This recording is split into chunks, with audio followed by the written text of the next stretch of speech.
Imkhuleko iqinisa ithemba ezisebenzini zezempilo. Lenkonzo iyingxenye yezinkonzo zephasika lapho kuhlangana khona amabandla kanye nezinhlangano ezingama-27. Lenkonzo ebanjwa minyaka yonke ayibanjelwanga enkabeni yedolobha ngenxa yemigomo ye-COVID-19. Ibanjelwe ngaseBhishi ngaphambi kwesibhedlela iAddington. Lesi sibhedlela singesinye sezibhedlela ezemukela iziguli ze-COVID-19 KwaZulu-Natal. Kumele ukuba sihlangane kanje lapha phambi kwesibhedlela lesi iAddington ukuze sikhumbule iqhaza elibanjwe abasebenzi bezempilo bonke ngothilwayo. Kunokukhathazeka ngokubhebhetheka kwe-COVID-19 njengoba amabandla ebambe izinkonzo zephasika emhlabeni. My message this year is we are able to gather, let's come together, but in our gathering, let us show love and let us show a gift of ourselves to each other. One of the ways of loving is to make sure that we observe all the safety measures that have been instituted. Uhulumeni wesifundazwe uthi amaphoyisa ami ngomumo ukuqapha ukuthi kuthotshelwa imithetho ye-lockdown.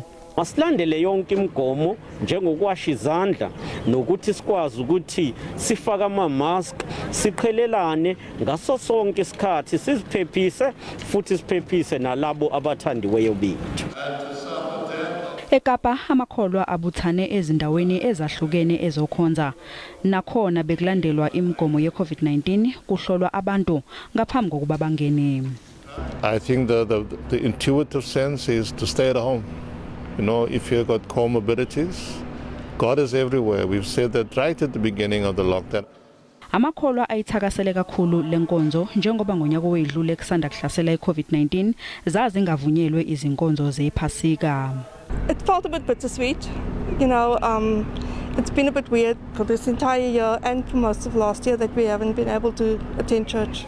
Amanye amakholwa abibuthane kwelinye ibandla iGod International Ministries eCape Flats. Umholi webandla uSiniko Nxesi noyingxenye yenhlangano elwisana nokuvalwa kwamabandla uthi kulandelwe yonke imigomo ye-COVID-19. Njengubona siya yonke into ekuthiwa mayisiyenziwe siyayenza. Siya sanitize ilento okudala sithetha sithi inkonzo ziya comply. It's just that ugovernment akekho aware ngoba ugovernment akasibizi kwezindawo where we are able to be there sikwazi uthetha. Zilindeleke ukuthi ziqhubeke lezi inkonzo zephasika kuze kube yisonto ukubungaza ukuvuka kaJesu ngokwenkolo yobuKristu.